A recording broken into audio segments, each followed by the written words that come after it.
Shalom, welcome to Tzfat, Ira Kodesh. I'm Avraham Shira with our Erev Shabbat talk, and we have a piece here from Torah Nun Daled 54 of Likutei Moharan, which is really like, if you just lived this one concept, your life would completely change for the better in so many ways.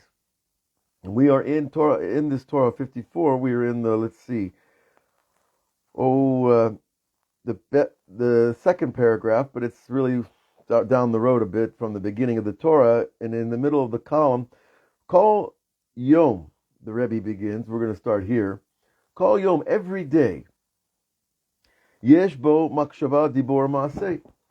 Everyone lives within our thoughts, and in our speeches, in our talks, and, of course, in the actions and the things that we do. VaKadosh Baruch Hu mitzamtzem elokuto me'ein sof ad ein tachlit, and the blessed Creator, the Holy One, contracts His holiness from infinity to the ultimate level of what we might call finity. What is that? Well, Ein Sof means no boundaries, no definitions, no grasp, no space, no time, no dimensionality, no clicking of the clock. There's no clock in space. The clock is in your mind, and maybe if you on your phone. But at Ein Sof level, the beginning of creation, God Himself, without having done anything, not even, I'm not talking about in planet Earth, I'm talking about all the hundreds of billions of galaxies. Nothing. Ein Sof. Just God's infinite light, until He calls it here ad ein tachlit, until there is the level of no purpose, no conclusion, no conceptual goal. Because ein tachlit literally means no goal, but in a more expressive way in Hebrew, it means to the end of purposes. Okay? All purposes. Which, this cup of coffee here has a purpose. The light, the microphone, etc., etc. Okay? So from the beginning, when there was absolutely nothing but infinity, until the creation of every single thing you see. See this picture behind me of Rabbi Yossi ben Yukrat, another tzaddik buried up here in the Galil. Why is his grave there? There's a purpose. Who put him there? How long will he be there? How often? Is he really there? Or we're not sure. Or part of him. Everything has a purpose and everything is designed for a reason. Listen to what he says. Ad nikuda amerkazi shel olam hagashmi, until the very central point of the physical world, she'omer elav, that he's standing on, the ground you're standing on, is not stam, as we say in Hebrew. It's not stam. Whether you're standing on your front yard in Mexico, or you're on the 90th floor of an apartment building in Manhattan. Until the very ground you stand, we need to see this big picture like this. We'll see why. Umezamen lo lekol adam, and He brings to every single person makshava dibor umaseh. So, are you a person looking for God? Are you a person that cares about finding God? I assume if you hear these classes, or even just checking it out, that you have a spark of that curiosity. What's he telling us? He's telling us that you don't have to look any further than your own thoughts and your own speeches and your own actions. That God's infinity is contracted into those spaces and times called your thoughts, your speech, and your action. Now that brings God pretty close. And a lot of people are uncomfortable with that closeness. A lot of people, wait a minute, I just need to operate. I got to do what I got to do. How can I worry about God 24/7? If he's in my speech, in my action, in my deeds, my thoughts, where am I? That's a very interesting question. But this is what we call in Kabbalah the hitlapshuyot ha'olamot, the enclothing of worlds, from God's sending you your thoughts, speeches, and actions into garments that you can live in them and be you.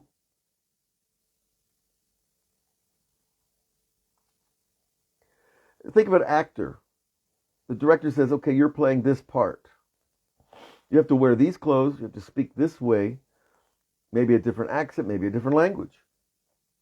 And your clothes that you're going to wear in this part of this actor, they're not your regular clothes, or anything, your mannerisms, the car you drive, everything will be different because of the role that you're playing. But still, inside you, everybody there on the set knows that you're you, you're the actor. Everybody knows you're not that externalized being, that there is a script written exactly for you to be the person you need to be for this drama, this story to be told on stage or in film. So which is the true you? The script? Or the you that existed before you learned the part? Think about it. You must say, well, wait a minute. I'm not a script. This was written by some writer in his room, and I'm now here an actor getting paid to act the part. My real me is when I'm sitting in my room or doing whatever else I do. Fair enough. But in spiritual understanding, if the director of the universe is sending me the script, maybe I want to listen. Maybe I want to pay attention to my thoughts differently. Pay attention to the way I say things differently. And ultimately, pay attention to what I do differently. Because I'm not talking about, some Oliver Stone or Martin Scorsese, some other famous director. I'm talking about the director of the universe. Okay? So it's something to really sit and meditate on and think about. And when do we do that best? On Shabbat. Because we get a new layer of software on Shabbat. It's called the Shabbat soul. We actually had it, the Zohar teaches, at Har Sinai, at the mountain of Sinai, the mountain of receiving the Torah. We had this extra Shabbat soul. And guess what? When we didn't fight back against the Erev Rab for making the golden calf, and we just let, go make your golden calf, I'm staying over here in my tent. That was a sin in God's eyes. We needed to go out and fight them and say, no golden calves here, folks. Head out in the desert, be alone. That's all it was. It was a geographic issue. If they told the 3,000 people who made the golden calf, go out in the desert, don't do it here. You're not doing it here. That would have been the fixing of that sin, and we would have kept our Shabbat souls. Because that Shabbat soul is the higher piece of the holiness of our being that was lost because we're implicitly responsible for the holiness of our space and what's around us. So that Shabbat soul went into the storage place that the Zohar says is by Moshe Rabbeinu. Now, how does Moshe store 3 million souls? It's a file with 3 million sub-files of soul. So that's a pretty mystical question that we're not going to worry about. We're going to trust Rabbi Shimon Bar Yochai and that he knows what he's talking about, and that he got it from Eliyahu, who got it from a good place. But it's not so hard to understand when we understand that God is contracting infinity into infinity to create your sweater and your eyes then he can easily contract information and contract souls into a little package that every Friday afternoon it opens up and your Shabbat soul comes out. So you get back where we were before the golden calf. Before we had that tremendous loss of presence. Now, everybody that's fallen from God, and I assume that's almost everybody. I've never heard of anybody that hasn't. You know, Pirkei Avot says there's no man that hasn't sinned, including Moses. So, you know, it's okay. It's not okay to want to do it, and it's not okay not to deal with it. But once it's already happened, it's got to be okay because we're still alive and we're here to deal with it. But the point is, there is the absence of the presence, but on Shabbat afternoon, we get it back. On Shabbat afternoon, God gives us a taste of that higher soul that we lost. So Shabbat is not something foreign, it's something integral that we're bringing out the Shabbat soul that we lost so long ago. And in that Shabbat headspace, that expanded consciousness, we can start to see how our thoughts, our speech, and our actions are actually condensed forms of God's will for us. Even if it looks not good. I had a bad thought about somebody. I did something wrong. You know, I spoke something unkindly. Those are all still can very easily be, he's saying, contractions of God's will for me to teach me. So it's not that God's sending you your perfection. He's sending you what you need, what is perfect for now. To make now better. To make now the best you that you can be for now. It's not ultimate instant perfection. That's what they're trying to sell you, all the snake oil doctors. All the New Age people. Oh, you do this and and I learned New Age for many years. I lived it. Before I found Torah, Judaism, before I found Hasidut and Kabbalah, before I found places like Tzfat. I was here 30 years ago, you know, just beginning the path. Because I knew, I liked the New Age ideas, but when I read them now, I say it's like kindergarten compared to the spirituality of the Zohar. And compared to the depth, okay? And I'm not here to put them down because they, without New Age, who knows where I'd be? I'd be in the old age, right? You know, living in a spiritual cave. So listen, this level of understanding that God is in our thoughts, in our actions, in our speech is not here to make us crazy. It's here to make us more sensitive to reality. Because when I want to know what God wants, when I want to do the right thing at the right time in the right place, and say the right thing in the right time in the right place, I need to be quiet. I need to listen to the director.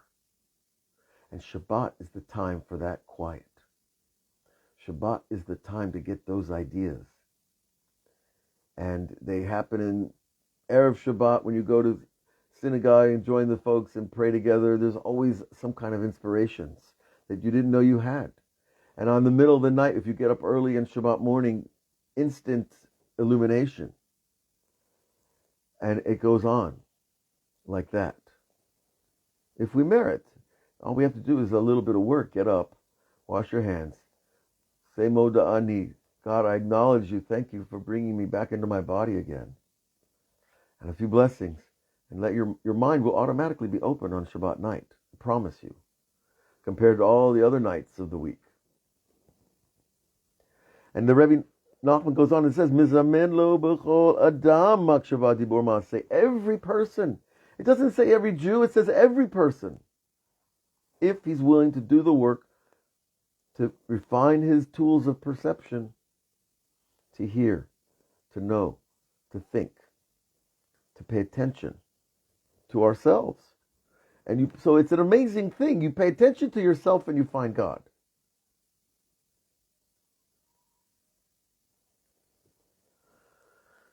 Kafi hayom, kafi adam, ukafi ha-makom. And it goes according to the day, the person, and the place. All three are connected. So you will have a different revelation of a different contraction of God's will in a different place and at a different time. And according to who you are in the world and where God needs you to do the things that make this place a place worth living. So it's kind of like I have to learn to become more flexible with life, because that way I'm an easier tool for God's will. And if I'm rigid and I'm stuck in who I think I am and what I am and my honor, my glory, my position, and that's all really superfluous and external. There are categories that are important, like the rabbis say, Talmid Chacham shemevater al kavodo. Any really learned person who forgives the honor of his learning, mevatrim kavodo, his honor is removed. So there is an honor of Torah. There is an honor of wearing a beard and a kippah, because I'm making a statement to the world through those garments. It's not about my need to receive attention or to look like a wise old man. No, I'm sorry. That's already done. It doesn't work. There's plenty of guys that look like wise old men until they open their mouths or before they do something. We wear this Orthodox Jewish look is about making a statement to the world that there is something more in reality than what we see. And what we really want to see is, well, what is God's will for me right now? To sit here on the screen and talk to all of you. Because ultimately, we learned earlier in the last Torah that we cannot achieve complete knowledge of a Creator without bringing other people, reaching out to other people.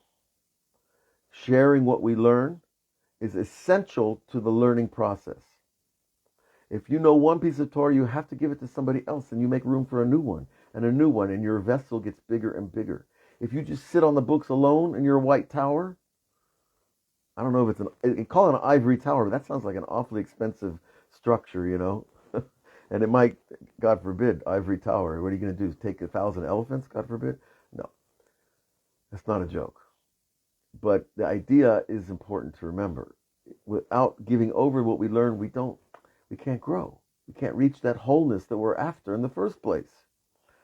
Okay, and so this thought, speech, and action that's sent to us is very specific to who we are and where we are and what we need to do. And on Shabbat, you say, wait a minute, Shabbat is very kind of structured day. You do these certain things in order, and week after week, you shop, you cook, you go to the mikveh, you take a shower, you put on your nice clothes, you sit with your wife and light candles, or you light your own candle. It's a very prescribed day. And what we understand, that those things are also sent to us by Hashem. But to see that it's Hashem, oftentimes we need to break the routine. I'm not at all suggesting that we need to break the routines of Shabbat. But what we have to understand is that routine that we're in is also sent to us. But when we're out of routine, like when you get in your car and you drive from Jerusalem to Tzfat and you're out here on the mountaintop, you see there's much easier ways to see the divine providence, because you change your routine. See, because routine has a way of kind of putting a dark sunglasses on, and you can't see the uniqueness of every moment if every moment seems the same. But when you leave your home, you go on a vacation, or you take a trip, and you do things in a different place in time and space,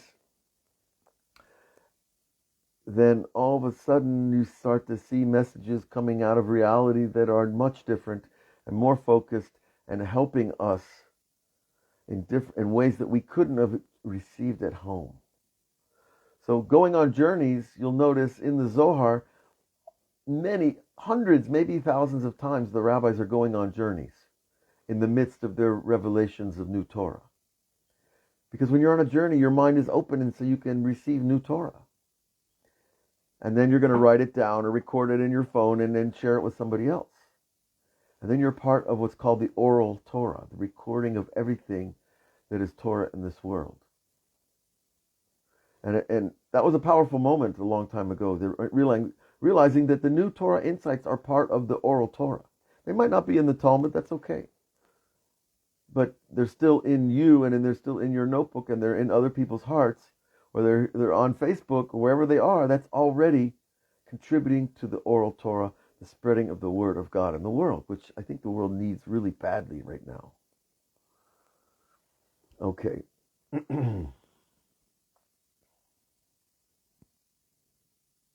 And the last sentence here is very important. Umalbish lo. God encloses for the person. It already comes in a package deal. V'zot ha'makshava dibur ma'aseh, in his thoughts, speech, and action. Shemazmin lo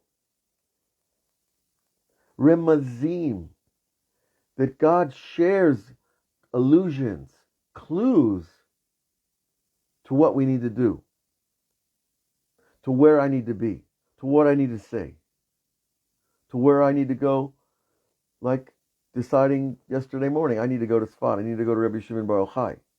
I got to reconnect up here. And it happens every month or two. I wish it happened more often. It does, like every week, but I just can't do it, at least not yet. Okay, but he sends us these illusions kedei lekarvo la'avodato, in order to bring us closer to his service. It's not without a purpose, a tachlit. There is an end game here. It's just not serving God without a long-term purpose and goal. And the Jewish people have been provided with a very clear, specific, long-term end and goal, which is redemption, return of the exiles, rebuilding the temple, restoring service and divinity and dignity to the human race and the Jewish people. That is a very clear, specific agenda. And that's exactly where a lot of people get off the boat. It hurts, really. A lot of wonderful spiritual people that I've met along the way of all these years, they're spiritual, they're refined, they care, they meditate, they do yoga. But when you start to talk to them about an agenda, God's agenda, like coming back to Israel, building a temple, serving God on the mountain, etc., all of a sudden it gets too close to home. I like my New Age agenda, which I always found kind of limited. It is good to be a good person. It is good to do yoga and meditate and speak kindly and do good deeds. That's all part of fixing the world. It's absolutely necessary. But for a Jew, I need a bigger agenda, because otherwise my mind is flying off. You know, you're like one of these rocket ships without a destination. Well, that's not good. You just burn a lot of fuel going nowhere. Okay, so it's all here to bring us to his service, and his service includes all the mitzvot and all the things that we've mentioned. Now he tells us, ulavin, in order to do all this, you have to work with this thought. It's not going to come to you so simply. It's a very high thought. You can understand it and grasp it, and then it goes back into the drawer, and you don't pay attention anymore. Because that's the way that the physical world works. It's always caving in on us, or around us. But we need to asok, the Rebbe says with this, ulagdir binato, and to expand his understanding. Expanding the understanding means to look for it, to pray for it. I'm not setting the world on a test either. I'm not going out, okay, God, I need a sign from you. I'm going to set the test. If I step to the right, I'm going right. If I step to the left, I'm going... No, it's not that juvenile. I'm sorry. But I can pray to God, should I turn right or left? Because I don't want to go in a traffic jam. Or I'm late for something. Or I need to find something. I don't know where it is. So should I go left or right, God? That's already a prayer. It's much different than me just, walking around with my divining rod. But when we expand our understanding, whoa, wait a minute. Your understanding gets larger, then you take life in smaller, precise pieces. And you think ahead before you make decisions. And when it's time to make a decision, guess what you do? Stop. And you think, and you pray, and you back off the decision and look at it from a bigger perspective. What is this decision going to do for me and the people connected to me? Don't jump into decisions. That's exactly where the Yetzer Hara is waiting to jump on us. So once we expand our Bina, the Rebbe says, when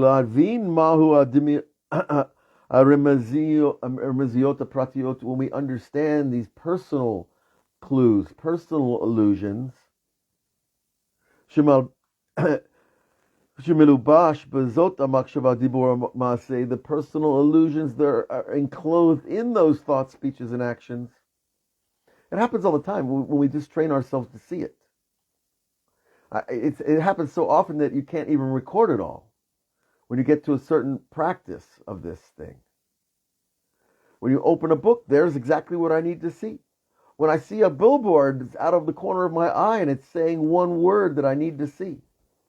When I hear a speech, someone talking to somebody else completely disconnected, but they're in a store and I'm walking by on the sidewalk and I hear a word, that word is sent to me to know something, to help make a decision, to make a clarification.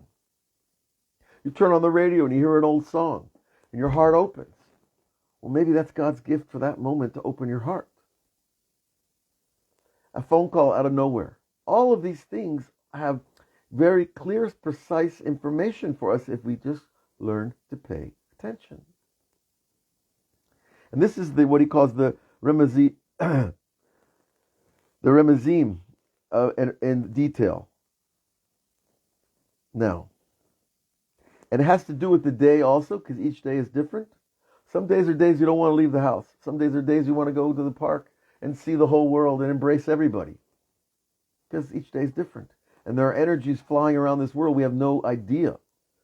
You know, you turn on TV, you can see a lot of energy going on, right? Turn on your YouTube, you got a war over here and a war over here, and you got a peace meeting over here, you know, endless. So each day has its own purpose for you, for who you are and what you need and what you are here to do. And Hashem brings him those things to help keep, you know, your car on the highway, your vehicle, your spiritual vehicle, which is your mind, on the track that's going to take you closer and closer to him.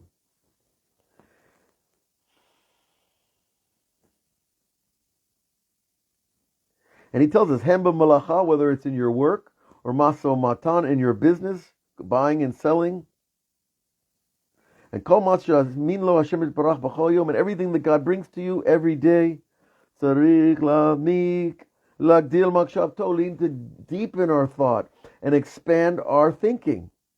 Deepen and expand. That means depth, looking at the what's behind every thought and behind that one, going deeper and deeper of significance of a thought. And the expansion is the breadth. In other words, in context of time, space, action. You know, other people's lives around you and their lives, who's around them. And so it really is an amazing exercise of mind expansion, but you're doing it in a very practical way because it has a purpose to bring you closer to doing God's will. Now, some people, they chafe at that too. Wait a minute, I like God, I believe in God, but why do I have to always be obsessed with doing His will? No, you don't have to be obsessed about it. You need to be calm, gentle with yourself, patient with yourself, patient with your perceptions, and do this work by taking the time to do it. And Shabbat is the time for that. To review your week. To really look over each day. Try to even just remember what you did yesterday. What you did the day before. When you take that time, you start to see the sparks that were there that I missed. That God was sending me a message, you know, to do something or not do something. It's just, you know, and going on a trip, by the way, coming up to Tzfat, it's very easy to see because Oh, I should have brought that. Oh, I needed that. Oh, I need another sweater. Whatever it is, okay, we'll get over it. But when you think, I got up to here and it's cold, and I'm thinking, I remember looking at the box of socks in my room and thinking, I need more socks, but I didn't take them. It means I didn't listen. Okay, the world will go on with less socks. If your feet are cold, there's ways we can fix that too. But you see, we just need to pay attention to life as it unfolds around us, and you will have all the information you ever need.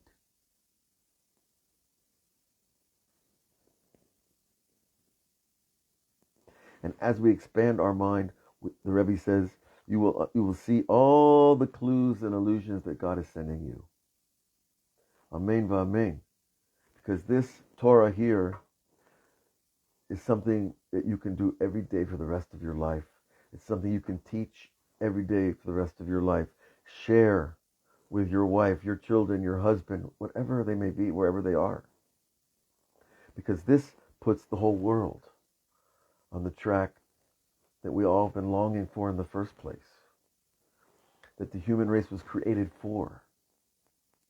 To bring us back to our Creator, to bring us in close communion, intimacy with the universe. And when we get that, everything gets so much better. God bless you all. Take your Shabbat. Use it for this work. Because Shabbat, no one can bother you. You're king for a day on Shabbat Kodesh. God bless you all. We'll see you next week on all the outlets. Check us out on Patreon. We're going to be going forward in this very Torah, paragraph by paragraph, until the end of them. We'll go to the next one and onward into time and space. And maybe above a little bit too. God bless you all. Shabbat Shalom.